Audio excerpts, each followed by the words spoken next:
ပြေးကြလာပါအနည်းကညနေပိုင်းကပဲယူကရိန်းသမ္မတဇလန်စကီးကရုရှားနဲ့တစိမ့်တစ်ပိုင်းအပြစ်ခတ်ရစဲလုပ်တော်မယ်လို့ကြေညာလိုက်ပါတယ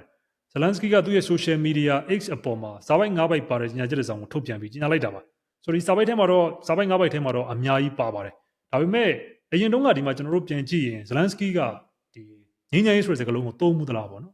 သူကအချိန်ကြီးတော်တော်များများဒီငြိမ်းချမ်းရေးဆွေးနွေးမယ်ငြိမ်းချမ်းရေးလုပ်မယ်ဆိုတာမျိုးကိုသူပြောခဲ့ပါတယ်ဒါပေမဲ့သူငြိမ်းချမ်းရေးဆိုတဲ့စကားလုံးကိုသုံးတိုင်းမှာအဲ့နောက်ကစကားလုံးနှလုံးကပ်ပါလာတယ်ရှိတယ်ပေါ့နော်ဆိုပထမတစ်ခုကဘာလဲဆိုတော့ဒီသူပြောတာကငြိမ်းချမ်းရေးလုပ်မယ်ဆိုလို့ရှိရင်ရုရှားနဲ့အပေးအယူလုပ်မှာမဟုတ်ဘူးဆိုတော့သူကအမြဲတမ်းပြောတယ်ရုရှားနဲ့အပေးအယူလုပ်မှာမဟုတ်ဘူးနော်နောက်တစ်ခုကဘာလဲဆိုတော့ယူကရိန်းရဲ့အချုပ်အခြာအာဏာနဲ့နယ်မြေစိုးမိုးရေးကိုရုရှားအနေနဲ့လေးစားရမယ်ဆိုပြီးတော့သူကအမြဲတမ်းထည့်ပြောလို့ရှိပါတယ်ဒီစကားလုံးကိုအမြဲတမ်းထည့်ပြောတယ်ပေါ့ဒါပေမဲ့မနေ့က9ပိုက်စာပိုက်9ပိုက်ပါတဲ့ထုတ်ပြန်ချက်ထဲမှာတော့ဒီစကားလုံးတွေပါလာတာမတွေ့ရပါဘူးဆိုတော့သူထုတ်ပြန်ချက်တွေကစာပိုက်တချို့ကိုကျွန်တော်တို့ကြည့်အောင်ပါထုတ်ပြန်ချက်ထဲမှာတော့အဆုံးမဲ့စစ်ပွဲကိုဘယ်သူမှမလိုလားဘူးထာဝရငြိမ်းချမ်းရေးစီကိုရှောက်လန်းနိုင်မှုအတွက်စစ်စံညီနိုင်ရေးစပွဲဝိုင်းကိုအမြန်ဆုံးလာနိုင်မှုယူကရိန်းအနေနဲ့အစင်းသင့်ဖြစ်နေပါပြီယူကရိန်းနိုင်ငံသားတွေလောက်ဘယ်သူမှငြိမ်းချမ်းရေးကိုမလိုလားနိုင်ပါဘူးရေရှည်တည်တံ့တဲ့ငြိမ်းချမ်းရေးကိုရရှိနိုင်မှုအတွက်ကျွန်တော်အဖွဲ့ကသမ္မတထရမ့်ရဲ့ခိုင်မာတဲ့ဥဆောင်မှုအောက်မှာလှုပ်ဆောင်ကြဖို့အစင်းသင့်ဖြစ်နေပါပြီတဲ့ဒါကဇလန်စကီပြောသွားတာပါဒီထဲမှာသတိထားမိလိုက်ကြလိမ့်မယ်ထင်ပါတယ်အဲ့ဒါကဘာလဲဆိုတော့ဒီဒေါ်နယ်ထရမ့်ရဲ့ခိုင်မာတဲ့ဥဆောင်မှုအောက်မှာအလုပ်လုပ်မယ်လို့ဆိုလိုချင်တာပါဘာလို့လဲဆိုရင်ဒေါ်နယ်ထရမ့်ကဒီပြီးခဲ့တဲ့တောက်ကြနေ့ကဇလန်စကီနဲ့တွေ့ပြီးတော့စကားများပြီးတော့အချိန်မှာသူ့ရဲ့ truth ဆိုချက်ပေါ်မှာရေးတာပေါ့နော်အဲ့ဒါကဘာလဲဆိုတော့ဇလန်စကီဟာငြိမ်းချမ်းရေးလိုချင်တဲ့လူမဟုတ်ဘူးငြိမ်းချမ်းရေးအတွက်အလုပ်လုပ်ချင်တဲ့လူမဟုတ်ဆိုပြီးပြောခဲ့တာပါဆိုတော့အခုဇလန်စကီရဲ့ထုတ်ပြန်ချက်ကတော့ဘာလို့ဆိုလိုတာလဲဆိုတော့ဒေါ်နယ်ထရမ့်ပြောတာတွေကမဟုတ်ဘူးကျွန်တော်ကတကယ်ငြိမ်းချမ်းရေးလိုချင်တာပါဆိုတော့သူကတက်တည်ပြချင်တာပေါ့ဒါကြောင့်မလို့သူဒီကြီးညာချက်ကိုထုတ်တယ်လို့ကျွန်တော်ကတော့နားလည်ပါတယ်တကယ်တော့အဲ့ဒီတောက်ကြနေ့တုန်းကဒီအပြန်အလှန်စကားများကြပြီးတော့နောက်ထပ်2ရက်ကြာပေါ့နော်မတ်လ2ရက်နေ့မှာဇလန်စကီကဒီလန်ဒန်မြို့ကိုတွားခဲ့ပြီးတော့ UK လန်ဒန်မြို့ပေါ့နော်အဲ့ဒီမှာဒီ London Summit ကိုလုပ်ခဲ့ပါတယ် London Summit ကဘာလုပ်ကြတာလဲဆိုတော့ဒီဥရောပသမဂ္ဂပါတယ်နောက်ပြီးတော့ UK ပါတယ်ပေါ့နော် UK ရဲ့ဥရောပသမဂ္ဂခေါင်းဆောင်တွေပေါင်းပြီးတော့ Ukraine အတွက်အပြေရှာကြတဲ့တွေ့ဆုံဆွေးနွေးပွဲပါအဲ့ဒီဆွေးနွေးပွဲလုပ်ခဲ့တယ်အဲ့ဒီမှာ Zelensky အတွက်တကမ္ဘာလုံးကလည်းဝိုင်းပြီးတော့ဩဘာပေးကြတာပေါ့အဲ့ဒါကအမေရိကန်ငါ Zelensky ကိုစူတယ်ငေါက်တယ်ပေါ့နော်ဒါပေမဲ့ဝိုင်းပြီးတော့အနိုင်ကျင့်တယ်ပေါ့ဒါပေမဲ့မဟုတ်ဘူးကျန်တဲ့ခေါင်းဆောင်တွေကတော့ Zelensky နဲ့အတူတူရက်တည်တယ်ဆိုတာကိုအဲ့ဒီ London Summit မှာပြကြပါတယ်ဓာတ်ပုံနဲ့တွဲရိုက်ကြတာကျွန်တော်တို့တွေ့ရတယ်ပေါ့နော်အဲ့ဒီပွဲပြီးတဲ့အချိန်မှာဒီ UK ဝန်ကြီးချုပ် Keir Starmer ကဒီယူကရိန်းကိုပေးဖို့အတွက်ငွေပေးဖို့ဆိုပြီးတော့သူကဂရိပေးခဲ့ပါတယ်အဲ့ဒါကဘာလဲဆိုတော့ပေါင်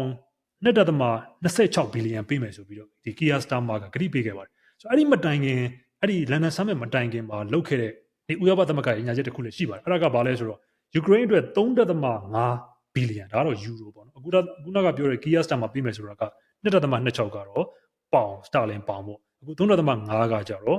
့ယူရိုပေးမှာပေါ့နှစ်ခုပေါင်းလို့ရှိရင်တော့ကျွန်တော်တို့စုစုပေါင်းပြောရင်ကျွန်တော်5ဘီလီယံကျော်လောက်ရှိမှာပေါ့နော်အဲဒီ5ဘီလီယံကျော်လောက်ကိုယူကရိန်းကိုပေးမယ်ဆိုပြီးတော့နှစ်ခုစလုံးကသဘောတူထားခဲ့တယ်ဆိုတော့ဒီမှာကျွန်တော်တို့ပြန်ကြည့်လိုက်လို့ရှိရင်ယူကရိန်းဒီဇလန်စကီကဒေါ်နယ်ထရမ့်နဲ့စကားများခဲ့တယ်ဒါကဖေဖော်ဝါရီ28မှာစကားများခဲ့တယ်ပြီးတော့2ရက်ကြာမှာဒီဥရောပသမဂ္ဂနဲ့ UKC ကနေအကူအညီတောင်းတယ်ပေါ့နော်ဒါပေမဲ့သူရတဲ့အကူအညီကအကုန်လုံးပေါင်းလိုက်ရင်တော့မှ5ဘီလီယံကျော်ပဲရှိတာပေါ့နော်ပြောရရင်တော့ဘာမှပြောပါလို့တဲ့ပမာဏမဟုတ်ဘူးသူ့အတွက်ဆိုတော့သူ့အတွက်တခြားအဖြေလဲရှိပုံမရဘူးဆိုတော့အဲ့ဒီချိန်မှာဘာထပ်ထွက်လာတယ်လဲဆိုတော့သူ့အတွက်တကယ်သတင်းဆိုးထပ်ထွက်လာတယ်ပေါ့နော်ဒါကတော့မတ်လ2ရက်နေ့မှာလန်ဒန်ဆမ်မစ်ဖြစ်တယ်မတ်လ3ရက်နေ့မှာဒီဒေါ်နယ်ထရမ့်ကညချက်တစောင်ထပ်လုပ်ပါတယ်အဲ့ဒီညချက်ကဘာလဲဆိုတော့ယူကရိန်းကိုအမေရိကန်ကပေးပို့နေတဲ့စစ်ရေးအကူအညီအားလုံးကိုယာယီရပ်ဆိုင်းထားလိုက်ဖို့ပဲဖြစ်ပါတယ်ဆိုတော့ကျွန်တော်တို့ဒီမှာနားလည်ကြရှိတဲ့တစ်ခုက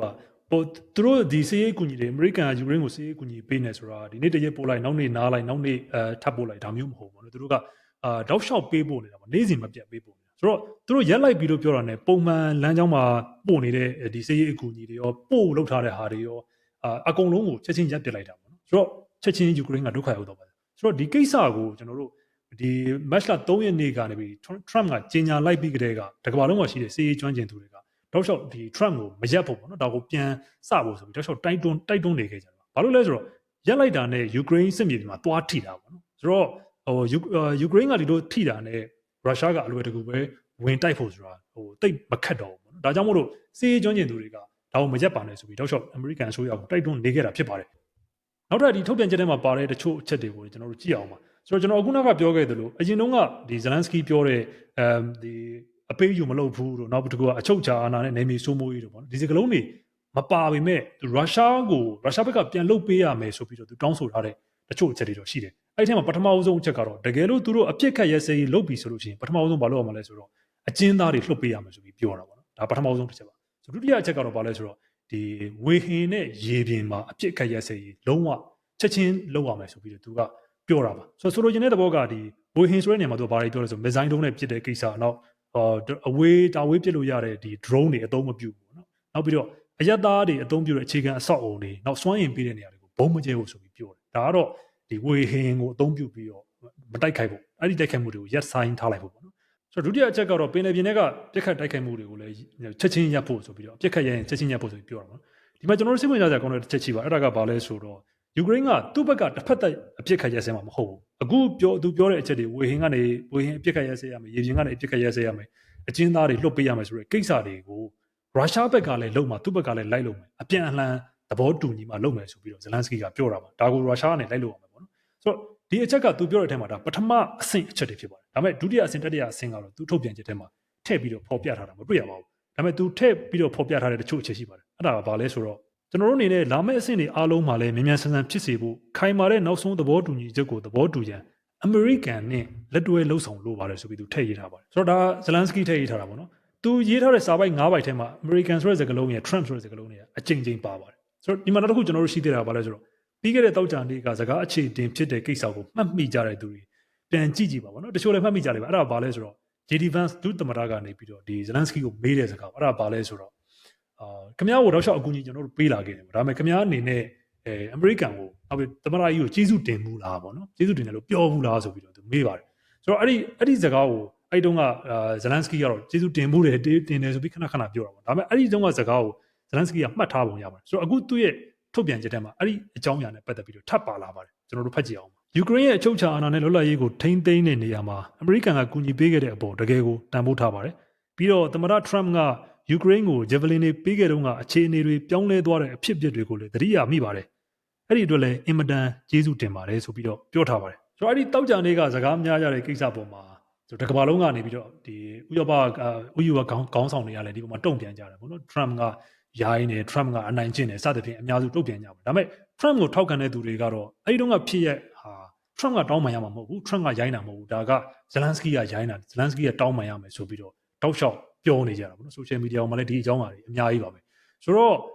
့ဒါပေမဲ့ဇလန်စကီကအဲ့ဒီနေ့ပြီးကြတဲ့ကဒီကိစ္စနဲ့ပတ်သက်ပြီးတော့တောင်းပန်ခဲ့တာမျိုးမတွေ့ရဘူးပေါ့နော်ဒါပေမဲ့ဒီမနေ့ကထုတ်ပြန်ချက်ထဲမှာတော့တောင်းပန်တဲ့ပုံစံမျိုးတော့မဟုတ်ဘူးဒါပေမဲ့လေတံပျော့ပျော့လေးနဲ့ပြန်ရေးထားတဲ့စကားလုံးတချို့တော့တွေ့ရပါတယ်သူပြောထားတာလေးဖတ်ကြည့်အောင်ပါတောက်ကြံလေးကအိမ်ဖြူတော်မှာလုပ်ခဲ့တဲ့ကျွန်တော်တို့ရဲ့တွေးဆုံမှုဟာထင်မှတ်ထားတဲ့အတိုင်းမဖြစ်ခဲ့ပါဘူးအဲ့လိုဖြစ်သွားတာစိတ်မကောင်းပါဘူးကိစ္စတွေကိုမှန်အောင်လုပ်ဖို့အချိန်ရောက်ပါပြီအနာဂတ်မှာပူးပေါင်းဆောင်ရွက်မှုနဲ့အပြန်အလှန်ဆက်သွယ်ရေးတွေကိုကျွန်တော်တို့အနေနဲ့အပြုသဘောဆောင်လုပ်ချင်ပါတယ်ဆိုပြီးတော့ရေးထားပါတယ်ပြီးတော့ကျွန်တော်တောက်ကြံလေးကပြောခဲ့တဲ့အထဲမှာတချို့လည်းမှတ်မိကြအောင်မထင်ပါဘူးအဲ့ဒါကဘာလဲဆိုတော့အဲ့ဒီတောက်ကြံလေးကသမ္မတအိမ်ဖြူတော်မှာ Trump နဲ့ဇလန်စကီနဲ့နှစ်ယောက်ပေါင်းပြီးလက်မှတ်ထိုးကြတာတခုရှိပါတယ်အဲ့ဒါကအဲ့ဒီတောက်ကြံလေးမတိုင်ခင်ကသူတို့အကြိုသဘောတူညီထားတဲ့ဒီမြေရှားသတ္တုရောင်းဝယ်ရေးနောက်တစ်ခုက oil and gas ပေါ့နော်ရေနံနဲ့ဓာတ်ငွေရောင်းဝယ်ရေးကိစ္စသဘောတူထားခဲ့တာရှိပါတယ်ဆိုတော့အဲ့ဒါကအကျိုးသဘောတူထားခဲ့တာဖြစ်ပြီးတော့ဒီသမ္မတနှစ်ယောက်လက်မှတ်ထိုးကြံသေးတာပေါ့နော်အဲ့ဒီနေ့လက်မှတ်ထိုးရမှာပါဆိုတော့စကားပြောညင်းခုန်နေဖြစ်ကြပြီးတော့အပြန်အလှန်အခြေအနေတွေဖြစ်ကြပြီးတော့အဲ့ဒီကိစ္စလက်မှတ်မထိုးလိုက်ရပါဘူးဘာလို့လဲဆိုဇလန်စကီကချက်ချင်းပဲအင်ဖြူတော်ကနေထွက်သွားခဲ့တာပေါ့နော်ဆိုတော့အခုဇလန်စကီထုတ်ပြန်ချက်ထဲမှာအဲ့ကိစ္စပြန်ပါပါတယ်အဲ့ဒါကဘာလဲဆိုတော့အချိန်မရွေးနေရာမရွေးဒီကိစ္စနဲ့ပတ်သက်ပြီးတော့အခုနကနေရှားတတ်တူနဲ့နောက် oil and gas ဒီရေနံနဲ့ဓာတ်ငွေ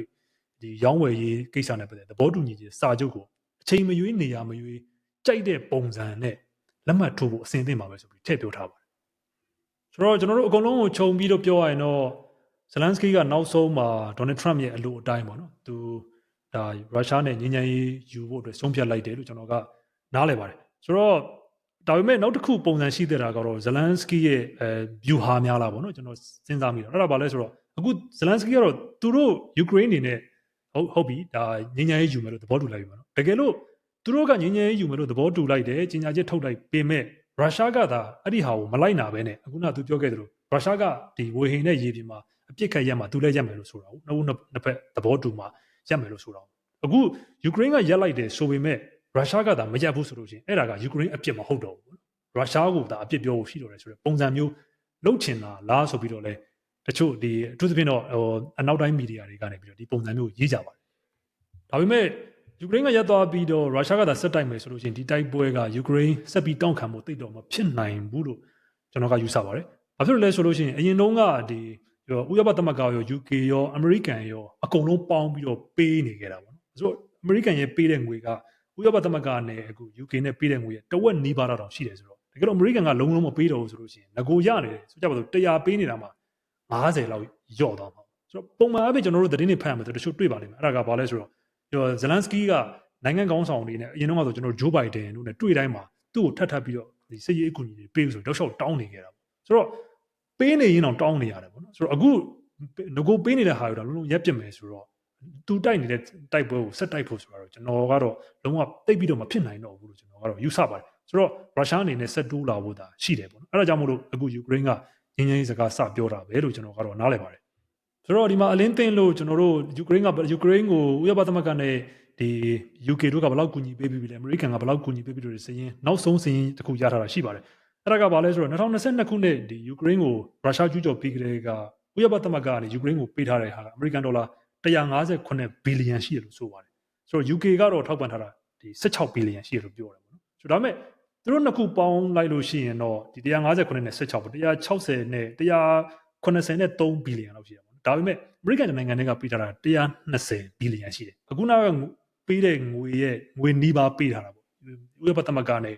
UK နှစ်ခုပေါင်းတဲ့ငွေလောက်နီးပါးပေးထားတာပါဆိုတော့တနိုင်ငံနဲ့ထောက်ပံ့တာကများတယ်ဒါကြောင့် Trump ကလည်းတောက်လျှောက်ပြောတယ်လို့ကျွန်တော်ကတော့ဒီမှာနားလည်ပါတယ်ဒီဥရောပသမဂ္ဂနဲ့ UK ပေးတာလောက်ကိုတော့ငါတို့ပေးနေရတယ်သူကခဏခဏပြောတာဆိုတော့အခုဒီဟာကိုလုံးဝရက်လိုက်ပြီဆိုတဲ့သဘောဆိုတော့ကျွန်တော်တို့ဒီမှာဒီကုန်းချုပ်ရရင်တော့အစအဦးဆုံးဇာတ်လမ်းကိုပြန်ကောက်ရရင်ယူကရိန်းကိုရုရှားကကျူးကျော်ခဲ့တာဖြစ်ပါတယ်ဆိုတော့နိုင်ငံကြီးနိုင်ငံနဲ့ငယ်လေးတစ်ခုကိုကျူးကျော်ခဲ့တယ်ဒါကြောင့်မို့လို့ဥရောပသမဂ္ဂ UK